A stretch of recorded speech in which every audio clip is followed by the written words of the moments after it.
Shalom, selamat pagi, selamat hari Minggu, jemaat IFGF Father's House Salatiga yang dikasihi Tuhan. Kembali lagi kita beribadah pagi ini, tetap dalam formasi online lewat YouTube.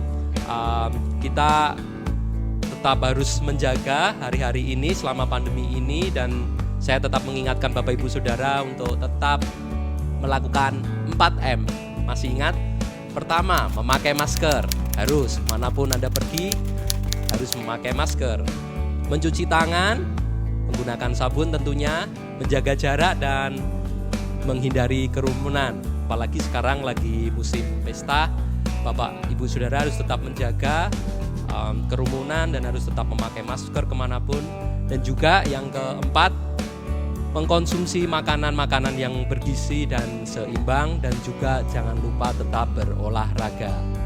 Tetap follow akun Instagram IFGF Father's House Salatiga di IG Instagram @FathersHouseCC, dan juga channel YouTube di @IFGF Father's House. Bapak Ibu bisa mengupdate ibadah kita di sana, mungkin ibadah-ibadah minggu yang sebelumnya, untuk mengikuti firman yang sudah disampaikan. Bapak Ibu Saudara boleh akses lagi di sana.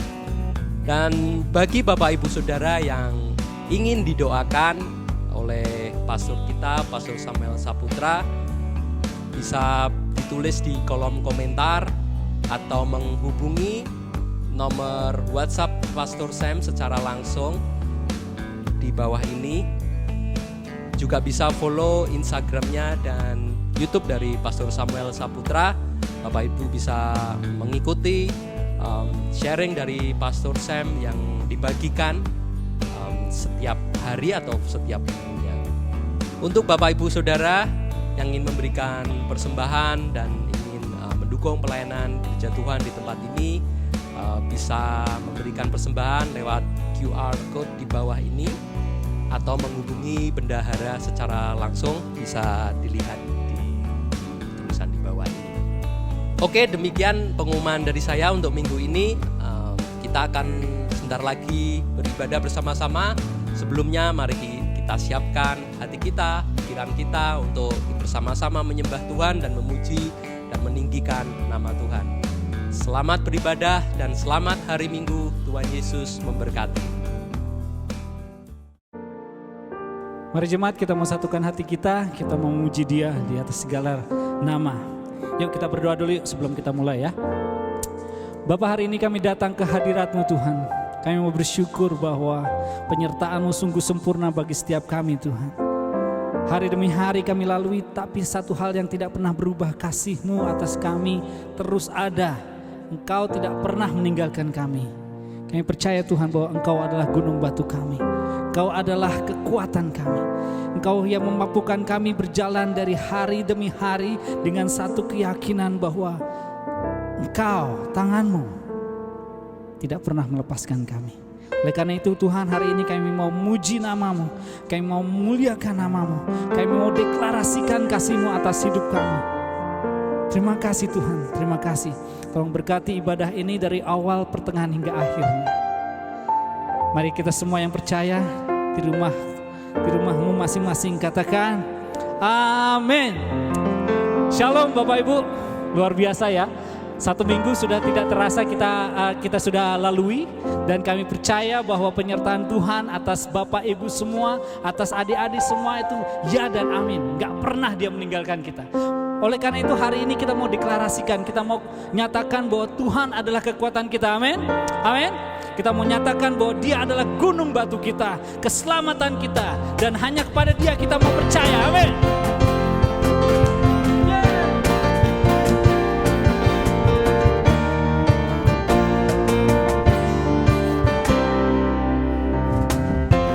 Tuhanlah kekuatan dan mazmurku, amin.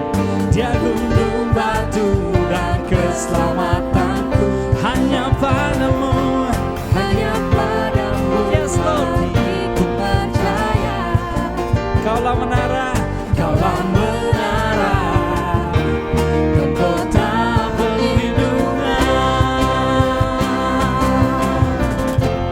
Ku mau selalu bersyukur sebab cintamu padaku takkan pernah berubah. Hatiku percaya walau bumi bergoncang, gunung-gunung beranjak, namun kasih setiamu tak pergi dariku. Amin. Mari jemaat katakan ya. Tuhanlah kekuatan, Tuhanlah kekuatan dan mazmurku. Dia gunung batuku, gunung batu dan keselamatanku. hanya padamu Hatiku percaya. katakan kaulah menara, Kaulah menara yes God, dan kota perlindungan. Ku mau selalu bersyukur sebab cintamu padaku takkan pernah berubah. Hatiku percaya walau bumi bergoncang, gunung-gunung beranjak, namun kasih setiamu tak pergi dariku. Bapak Ibu, saya mau undang hari ini, mari semua kita bangkit berdiri dimanapun Bapak Ibu berada, di depan TV, di depan handphone. Yuk kita sama-sama berdiri, berpegangan tangan antar jemaat. Kita mau angkat tangan kita mau deklarasikan melalui hati kita bahwa kita mau selalu bersyukur. Tuhan adalah sumber kekuatan kita, amin. Kita katakan sama-sama ya, ku mau selalu bersyukur. Ku mau selalu bersyukur sebab cintamu padaku takkan pernah berubah.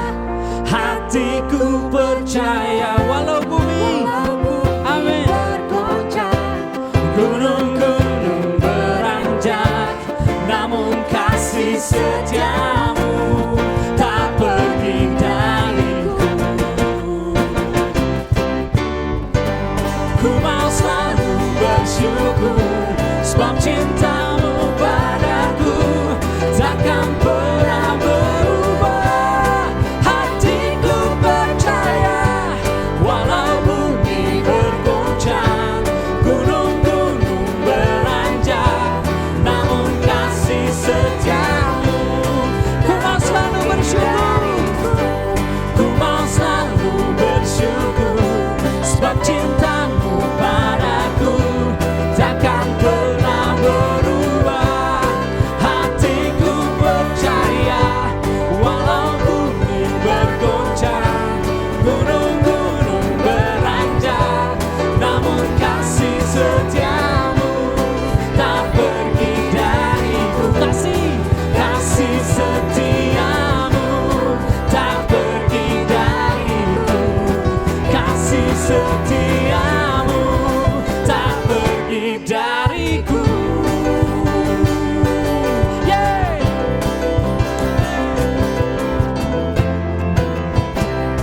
Yes Lord. Beri kemuliaan buat Tuhan kita. Terima kasih Tuhan.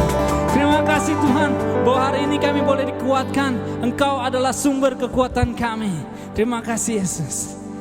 Sungguh kami bersyukur Tuhan. Bapak Ibu, sebelum kita lanjutkan memuji Tuhan lebih dalam lagi, saya tiba-tiba ingat ada satu kejadian dalam hidup saya di mana saya benar-benar kehilangan harapan hidup.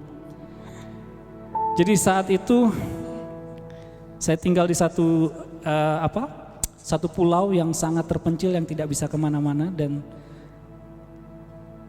saya kalau bahasa Jawa delalah ya, delalah, tiba-tiba ada kerusuhan di kampung itu dan saya harus melarikan diri dari pulau terpencil tersebut. Tidak ada kapal yang tersedia, hanya ada satu kapal kecil yang lebarnya hanya mungkin 0,5 meter atau 1 meter. Saya tidak bisa berenang dan tidak ada life jacket. Life jacket itu apa ya? Pelampung, ya, tidak ada pelampung saat itu.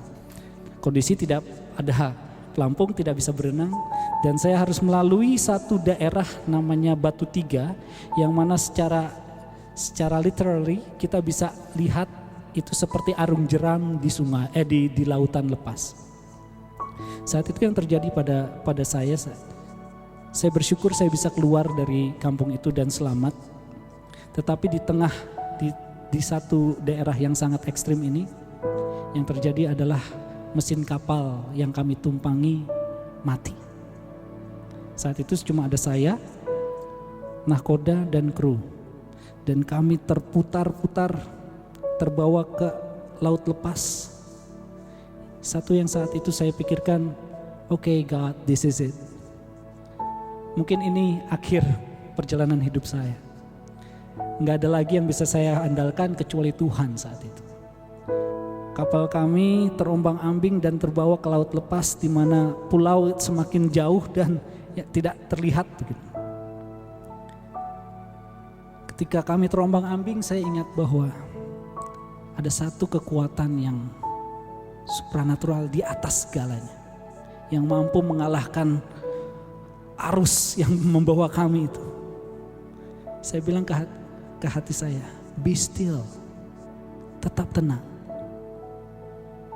karena ada Tuhan. Walaupun secara manusia saat itu saya mulai terbayang anak saya, istri saya, dan mungkin ini saya tidak bisa bertemu mereka lagi, tapi saya kuatkan hati saya bilang, be still, God is here. Be still, God is here. Saya katakan itu berulang kali dalam hati saya berdoa terus.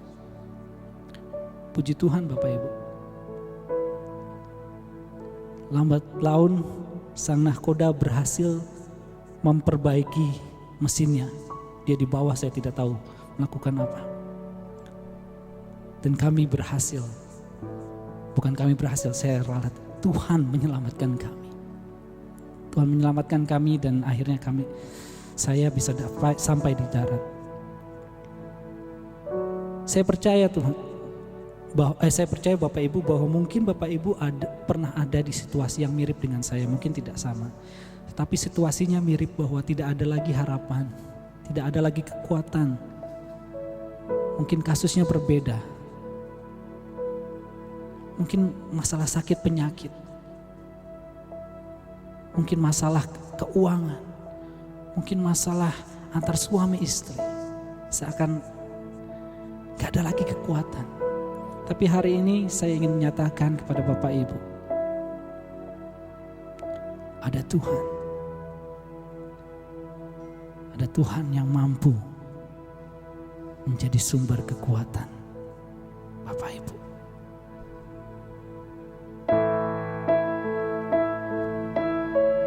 Yes. Apapun yang Bapak Ibu hadapi hari ini, Dia dekat, Dia ada.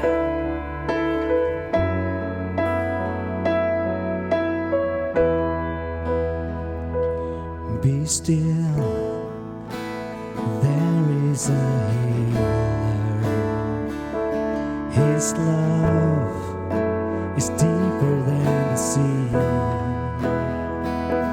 His mercy is unfailing.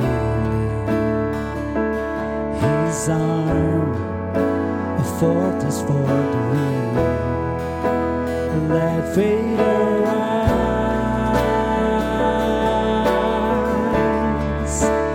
Let fate arise.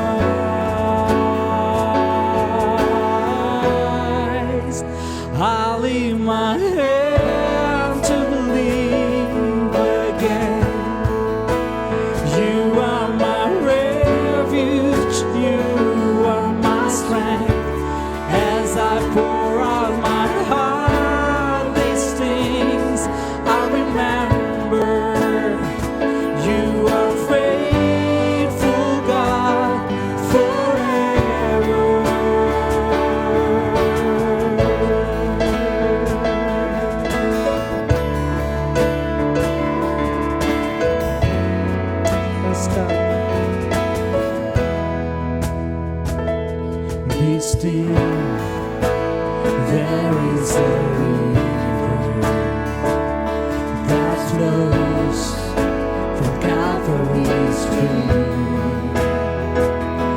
a fountain for the thirsty. Your grace washes over me. Let favor rise. Mari jemaat, angkat imanmu. Let favor rise.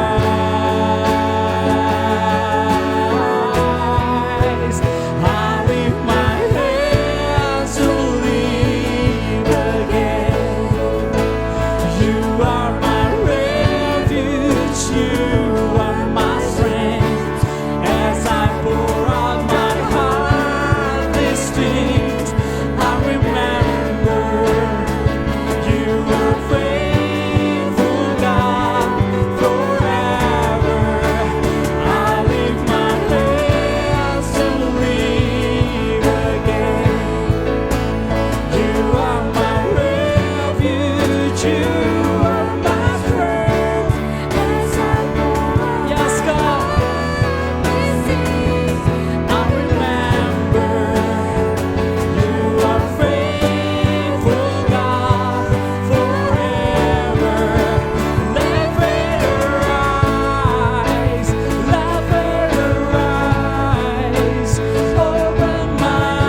there is a healer.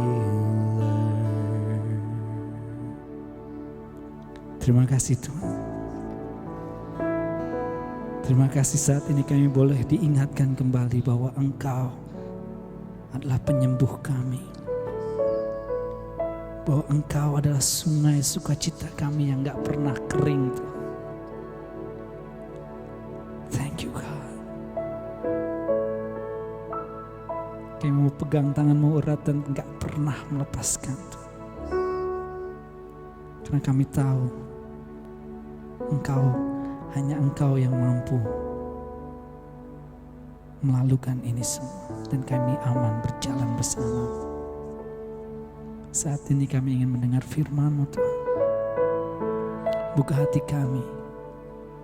Terus remakan pesan-Mu bagi setiap kami Bapa. Kami siap mendengarkan firman-Mu Tuhan. Di dalam nama-Mu kami sudah berdoa. Mari kita semua yang percaya katakan amin.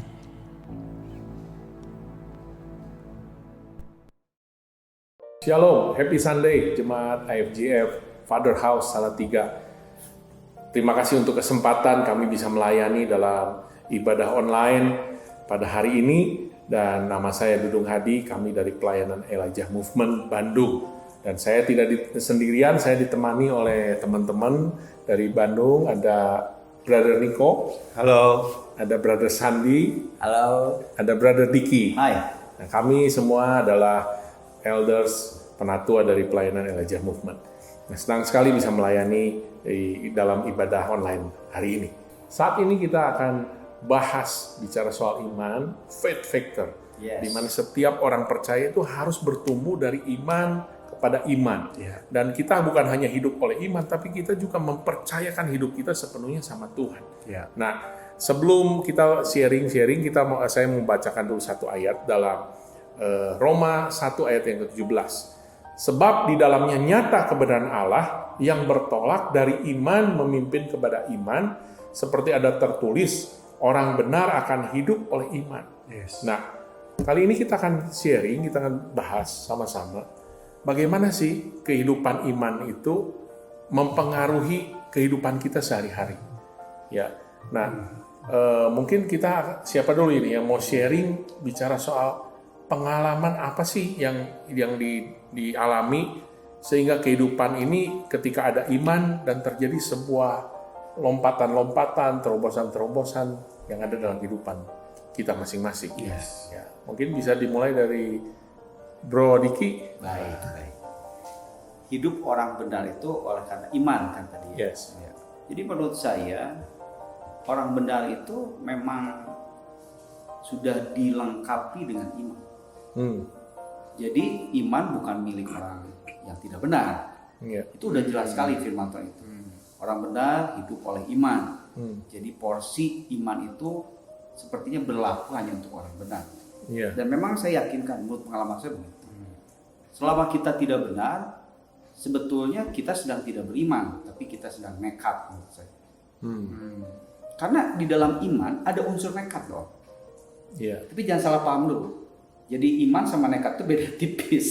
Di dalam iman itu ada unsur nekat, tapi di dalam nekat tidak ada unsur iman.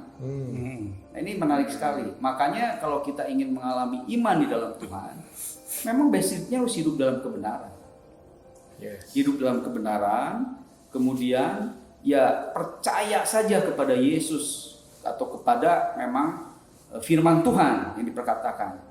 Jadi logika kita, segala hal yang kita ada, istilahnya jalan keluar secara manusia. Kadang kalau kita dalam masalah kan, misalnya dalam masalah keuangan ini, yang ada itu kan bukan iman, yang ada kan bos siapa, pimpinan siapa, orang siapa, dan kita bawa itu menjadi seorang iman, itu kan nekat, masih spekulasi tingkat tinggi. Tapi kalau saya mengalami iman ini begini, ketika kita dalam kesulitan, misal keuangan, dulu saya berpikir secara terlintas, orang ini pasti bantu, orang ini pasti bantu, orang ini pasti bantu. Waktu mengalami itu menurut saya bukan iman. Itu hanya hasil dari usaha kita aja manusia. Itu iman plus-plus. Iman plus-plus. Ada nekat sedikit. Waktu berhasil, wah kita seperti beriman. Waktu tidak berhasil, kita kan kecewa. Iya. Itu kan beda tipis. Tapi kalau memang dari Tuhan, saya belajar pertama kita netralkan dulu ketika dalam kesulitan. Stop dulu semua solusi. Stop dan percaya kepada perkataan firman Allah. Yes. Dan firman Allah berkata, misalnya kalau kita dalam kesulitan keuangan, jangan kamu khawatir, burung di udara Tuhan pelihara, burung pipit juga Tuhan pelihara, begitu kan? Ya. Nah itu aja perbincangkan terus. Awalnya itu aja standar dulu gitu. Oke, jadi baik. bedanya iman dengan nekat itu, kalau iman itu ada dasar firman Tuhan. Iya. Nah, Kalau itu. nekat biasanya hitung-hitungan Keinginan, kalkulasi, ya. Betul. rasio. Ya. Betul. Oke, mantap. Mungkin Bro Niko. Oke, ini menarik sekali ya. Mungkin Ya. saya hanya bagi pengalaman saja ya. Yes. Saya share kehidupan. Jadi lewat pembahasan ini saya jadi ingat bahwa saya tuh memang lahir dari keluarga Kristen. Ya. Tapi berjalannya waktu, saya tuh nggak ngerti sebenarnya yang namanya iman itu seperti apa. Saya nggak pernah cari-cari iman juga gitu. Ya. Ya, saya pergi ke gereja, ya saya dengar firman, tapi saya nggak pernah punya iman gitu. Saya bingung juga gitu dengan saat itu, kondisi itu, dengar cerita tentang iman mempercayai Tuhan, tapi realitanya di dalam spirit saya tuh nggak punya roh iman itu. Gitu. Ya saya pikir iman tuh yang penting percaya, tapi hanya di kepala saya gitu ya. Tapi yang luar biasanya ketika saya mengalami yang namanya encounter, Ya. perjumpaan pribadi itu dengan Tuhan. Itu herannya tuh tiba-tiba seperti iman itu hidup gitu. Makanya tadi ayat yang dibaca oleh Brother Dudung, Roma 1 ayat 17, iman bertolak dari iman kepada iman. Ini berarti Tuhan tuh menaruh roh iman di dalam iman saya gitu. Sampai saya tuh bisa, kok heran ya, saya nggak berupaya tuh dengan iman. Saya hanya pergi, saya dengar firman, kok sepertinya saya jadi percaya gitu. Malah bukan hanya sekedar percaya, saya yakin itu firman tuh benar-benar hidup dalam diri saya. Dan itu yang membuat saya exciting banget gitu ya. Setiap kali dengan firman, kok saya tuh kayaknya tuh makin kayak yang kenal Tuhan gitu, makin tahu kehendak Tuhan. Itu bukan upaya loh itu. Itu memang Tuhan taruh gitu. Nah, ya sejak dari situ saya mulai menjaga gitu ya iman itu dengan gak ada cara lain selain firman kan. Makan firman, terus makan firman, dan itu membuat pikiran saya itu kok tiba-tiba yang tidak connect dengan firman tuh mulai disingkirkan gitu. Sehingga akhirnya iman itu membuat pikiran saya tuh jadi selaras gitu dengan firman. Itu yang membuat saya tuh merasa kayaknya ringan banget gitu ya. Dan sejak dari situ saya ninggalin dosa, saya tinggalkan semua hal-hal yang tadinya saya pikir nggak mungkin, kok bisa gitu. Sampai sekali waktu pengalaman menarik itu saya mau menikah. Ya ini sih kesaksian aja gitu. Secara manusia mau menikah saya nggak punya apa-apa.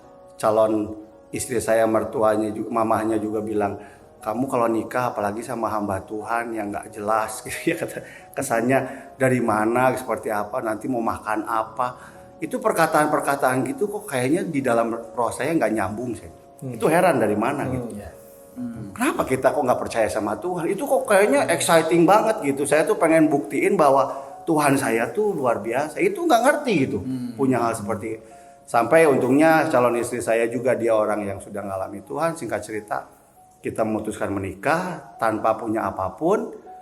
Dan perjalanan waktu mau sampai menikah, Tuhan cukupkan semuanya.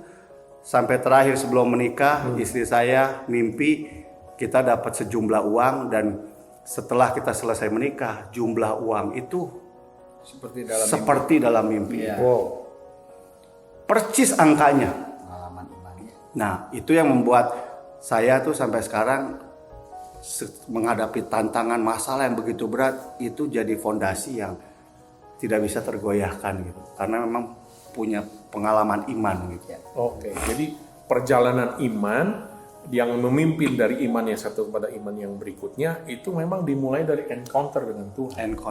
Dan di situ Tuhan taruhkan roh iman itu. Dan itu yang akan memimpin terus kehidupan Bro Niko. Betul, itu yang saya rasakan begitulah karena saya tidak ayo berusaha ngoyo cari iman, nggak bisa gitu saya. Tuhan yang memberi itu, bagian saya tinggal mengalir sesuai dengan firman ya. Nah, mungkin sisi dari Bro Candy. Pasti ada sesuatu yang menarik nih. Ya, saya sih percaya gini bahwa Yakobus 2 ayat 26 bilang begini kan, sebab seperti tubuh tanpa roh adalah mati, demikian jugalah iman tanpa perbuatan adalah mati. Banyak orang yang akhirnya melihat gini, oh saya mau beriman, pokoknya beriman, tapi dia cuma diam di kamar gitu. Saya pikir iman itu tidak seperti itu ekspresinya.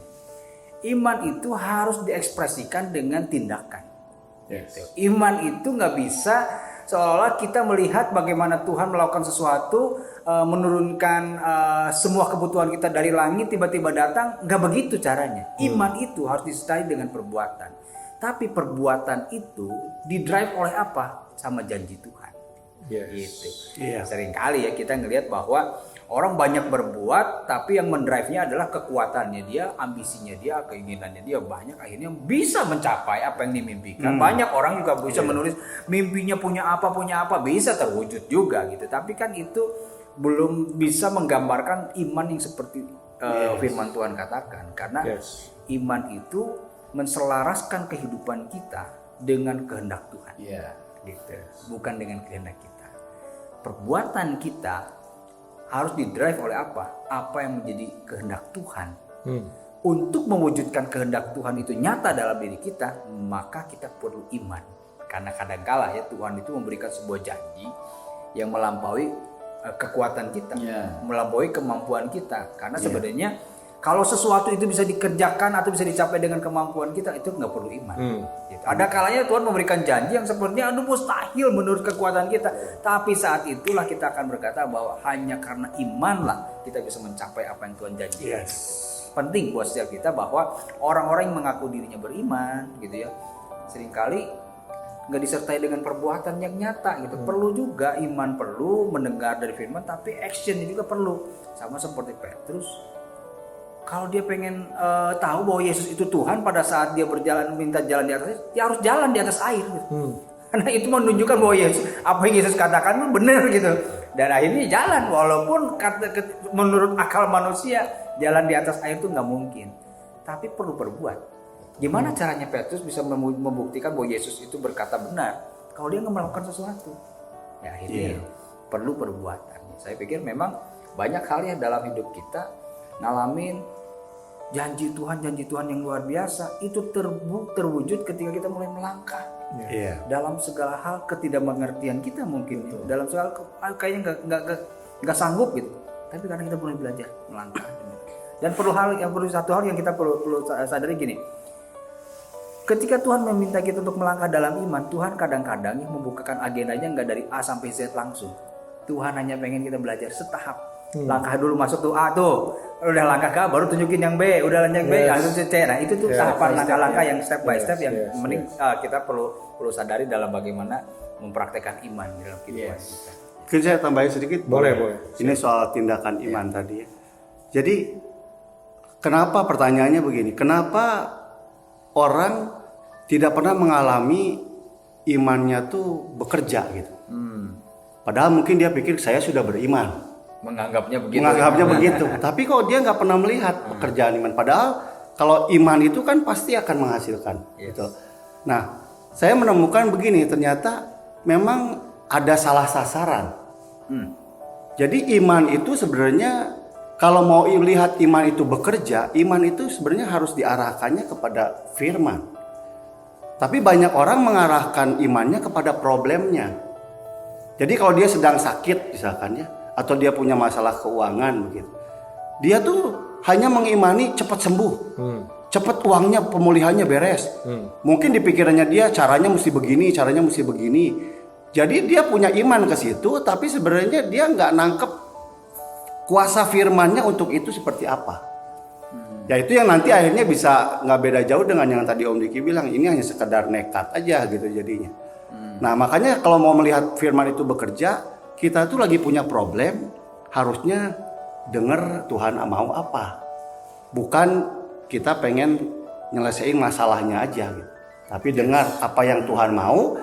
Mungkin waktu Tuhan bicara sesuatu ternyata nggak cocok sama yang kita harapkan cara solusinya. Misalkan kayak janda di Sarfat itu, ya enggak. kamu harus memberi dulu padahal kamu tuh lagi berkekurangan. Tapi akhirnya dia dengan cara memberi dulu, secara logika gue lagi susah ya, gue harusnya dong dapat dulu. Gitu. Nah ini bisa terjadi iman seperti itu kalau iman tuh benar-benar kita arahkannya tuh kepada apa yang Tuhan mau katakan. Yes, ini melengkapi ya apa yang tadi dibahas, bahwa iman diwujudkan dengan sebuah ketaatan lewat perbuatan. Dan apa yang membedakan bahwa iman itu lahir dari Tuhan bukan iman-imanan kita, itu adalah selaras dengan kehendak Tuhan. Dan di situ adalah kita bisa berjalan dari iman kepada iman itu kalau kita pertama tadi Bro bilang ada dasar firman. Dasar firman bagaimana itu menjadi iman dalam kehidupan kita.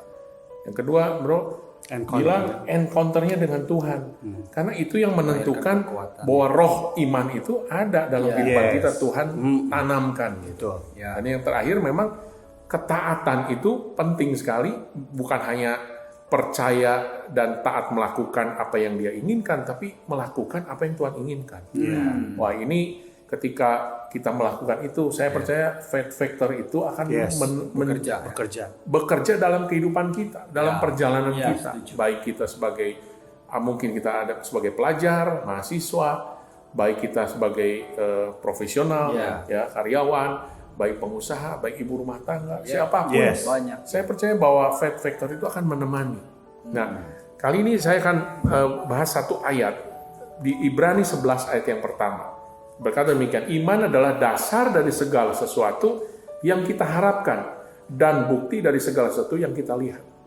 Yang kita tidak lihat. Yang tidak kita lihat maksudnya. Nah, yang pertama ini berarti ada dua. Iman adalah dasar atau pondasi dari segala sesuatu yang kita harapkan dalam kehidupan kita. Artinya gini, Tuhan itu akan bekerja dalam kehidupan seseorang ketika Tuhan menemukan dasar. Dasar itu kan bicara soal pijakan. Pijakannya apa? Bahwa Tuhan akan melakukan sesuatu, dan pijakan kita juga apa? Ketika kita punya pijakan yang sama dengan Tuhan, maka iman itu akan bekerja. Tuhan akan melakukan bagiannya, kita pun melakukan bagiannya dengan ketaatan tadi. Nah, ada banyak kita punya harapan-harapan, tapi kadang-kadang harapan itu tidak punya pijakan. Artinya tidak punya dasar kebenaran di mana Tuhan itu bisa melihat, nah ini yang akan kita lakukan, yang Tuhan akan lakukan dalam kehidupan kita. Nah, yang kedua tadi dibilang bahwa iman adalah bukti dari segala sesuatu yang tidak kita lihat. Alam supranatural kan tidak terlihat. Dan ketika yang tidak terlihat itu bisa kita nikmati menjadi sesuatu yang terlihat dalam alam natural, disitulah iman itu sebagai point of contact antara alam supranatural dengan alam natural.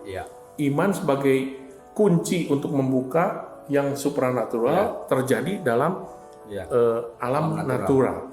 Dan itulah pekerjaan iman yang sebenarnya Tuhan ingin kita alami sebagai orang-orang percaya, di mana kita hidup dalam kebenaran firman Tuhan. Nah, yang terakhir sebelum karena kita dibatasi waktu juga Nah, ada 5 hal yang harus kita bertumbuh dalam iman. Iman itu kan dalam bahasa Inggris faith. F-nya itu bicara soal foundation of life. Pondasi kita itu adalah harus iman. Nah, iman apa yang kita harus bangun dalam kehidupan kita adalah iman yang berpusat pada Kristus. Jadi iman yang kita mempunyai senternya itu Kristus gitu, bukan iman kita sendiri, bukan keinginan-keinginan. Oh, saya pengen ngalami terobosan keuangan, saya pengen kesembuhan. Imannya itu bukan berpusat pada diri sendiri, tapi pada Kristus. Itu fondasi yang pertama, yang F pertama, foundation of life. Itu adalah iman yang berkenan. Yang kedua, A itu bicara soal ability. Bahwa iman itu adalah kekuatan untuk melakukan apa yang nggak mungkin menjadi mungkin. Ability. Nah, ability-nya dari mana? Bukan dari kekuatan kita, tapi dari grace. Ada satu ayat Roma 5 ayat 2. Oleh dia kita juga beroleh jalan masuk oleh iman kepada kasih karunia. Di dalam kasih karunia ini kita berdiri dan bermegah dalam pengharapan dan menerima kemuliaan Allah. Jadi iman itu adalah sebuah jalan masuk pada kasih karunia. Ability kita tuh grace, bukan kekuatan yang lain. Yang ketiga I, faith, foundation A, ability I-nya itu intimacy. Yes. Bahwa iman itu akses kepada hadirat Tuhan. Nah, hadirat Tuhan yang dimaksud sini adalah hadirat Tuhan yang mengubahkan hati kita dan cara pandang kita. Jadi encounter tadi yang dimaksud Bronika itu adalah mengubahkan hati dan cara pandang supaya kita punya hatinya Tuhan dan kita hidup dalam jalan-jalannya Tuhan. Dan di dalam hal ini adalah iman akses kepada encounter dengan Tuhan. Jadi memang yang tadi dibahas nyambung nih, nyambung. Yang keempat T-nya itu adalah trust. Truth principle atau kebenaran, prinsip kebenaran. Jadi iman itu selalu menyingkapkan pewahyuan kebenaran sehingga menjadi prinsip dan nilai dalam kehidupan kita. Ini yang dimaksud dengan firman iman. Firman yang bekerja dalam kehidupan kita untuk kita berjalan dalam kebenaran firman Tuhan melalui tadi ketaatan. Jadi ini adalah iman yang dihidupi dalam ketaatan. Yang terakhir adalah bicara soal hope, harapan. Bahwa setiap iman itu pasti melahirkan banyak harapan dalam kehidupan kita. Dan harapannya itu bukan harapan karena keinginan kita, tapi karena kita percaya bahwa Bapa sebagai sumber iman itu sepenuhnya berotoritas dalam kehidupan kita. Jadi iman kita mempercayakan hidup pada Bapa. Disitulah yang dimaksud dengan iman pengharapan. Nah, saya percaya bahwa kalau kita hidup memiliki faith factor, saya percaya tidak ada yang mustahil yang kita bisa alami dalam kehidupan kita. Amin. Ya, semua masalah itu boleh terjadi, tapi ada faith factor di dalamnya yang menyertai perjalanan kita sehingga kita akhirnya bisa next level dari iman yang satu kepada iman yang lain. Dan saya berdoa supaya siapapun yang mendengarkan acara ini, supaya mulai kita bangun kehidupan kita dalam iman. Dalam iman sebagai dasar pijakan di mana Tuhan akan melakukan sesuatu, ada dasar kebenaran firman Tuhan yang tadi Bro Diki sampaikan. Yang kedua, iman yang membawa kita kepada akses pada hadirat Tuhan, encounter dengan Tuhan, supaya kita bisa mengerti apa yang menjadi isi hati Tuhan, jalan-jalan Tuhan, sehingga imannya itu bukan iman menurut kita, menurut jalan Tuhan. Yang terakhir, iman yang diwujudkan dalam ketaatan. Wah, ini luar biasa. Saya percaya diskusi singkat ya ini pasti mencerahkan kita, bukan hanya mencerahkan tapi mulai belajar kita hidup dipimpin dari iman kepada iman. Amin. Pada akhirnya sampai di sini kebenaran firman Tuhan yang kita mau sampaikan, dan sebelum kita menutup saya ingin supaya kita bisa berdoa bersama. Ya, nanti Bronika akan berdoa melepaskan impartasi iman kepada setiap jemaat yang mendengarkan ibadah online ini. Mari kita berdoa. Jemaat yang dikasihi Tuhan, mari kita buka hati kita, arahkan hati kita. Saya tidak tahu apa yang sedang jadi pergumulan, mungkin apa yang sedang jadi tantangan iman di dalam hidupmu. Mungkin ada yang sedang meragukan Tuhan hari ini, mungkin ada yang sedang bingung, sedang bimbang. Tapi hari ini kebenaran firman Tuhan, saya percaya bukan hanya engkau dengar, tapi Tuhan mau melepaskan kuasa hari ini supaya engkau kembali memiliki roh iman. Saya mau berdoa bersama-sama, mari kita angkat tangan kita sama-sama. Bapa, hari ini Tuhan kami berdoa di dalam nama Yesus. Umat-Mu yang mendengar Tuhan kebenaran firman ini, kami percaya Tuhan ini bukan sekedar wacana, ini bukan sekedar perkataan-perkataan manusia, tapi di dalamnya ada spirit, ada roh iman yang sedang Tuhan lepaskan. Itu sebabnya kami berdoa di dalam nama Yesus. Tuhan, setiap umat-Mu yang mendengar hari ini Tuhan, mengalami kembali kebangkitan iman, mengalami kembali roh iman Tuhan. Kami berdoa hari ini Tuhan, bangkit Engkau. Engkau yang sedang dikuasai oleh roh ketakutan, Engkau yang sedang dikuasai oleh intimidasi, Engkau yang sedang dikuasai oleh perkara-perkara yang bukan daripada Tuhan. Hari ini Tuhan kami perintahkan di dalam nama Yesus, semuanya disingkirkan. Dan hari ini Engkau mengalami kembali roh iman, Engkau mengalami penyegaran dari Tuhan, Engkau mengalami namanya aliran-aliran air kehidupan.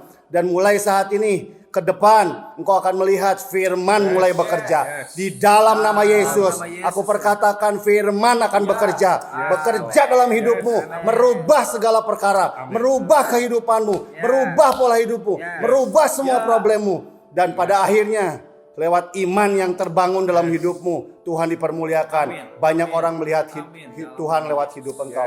Terimalah pengurapan itu, terima roh iman itu di dalam nama Yesus. Amin. Amin. Sampai jumpa jemaat yang dikasihi Tuhan. Shalom, happy Sunday, Tuhan berkati. God bless. Shalom, happy Sunday buat jemaat Father's House dan dimanapun saudara berada yang sedang mengikuti ibadah online IFGF Father's House Salatiga.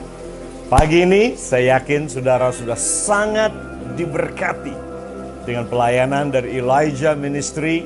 Sekali lagi, Dudung, kemudian Sandy, Niko, Diki, thank you buat pesan yang powerful tentang iman, yang bukan cuma sekedar sebuah teori kebenaran, tapi iman sebagai sebuah praktek kehidupan, dan hidup kalian adalah contoh teladan bagaimana iman yang benar dan sejati itu terbukti bekerja dalam kehidupan kalian. Jadi saya yakin semua jemaat hari ini sangat diberkati oleh pesan yang Tuhan sudah sampaikan lewat kalian. So, thank you sekali lagi Elijah Ministry dan teman-teman komunitas yang ada di Bandung. So, jemaat Tuhan, hari ini sekali lagi mari kita sama-sama berdoa dan mengucap syukur buat pesan yang Tuhan sudah sampaikan. Yuk, kita berdiri bersama-sama dan kita akan berdoa dan terima berkat Tuhan pagi hari ini.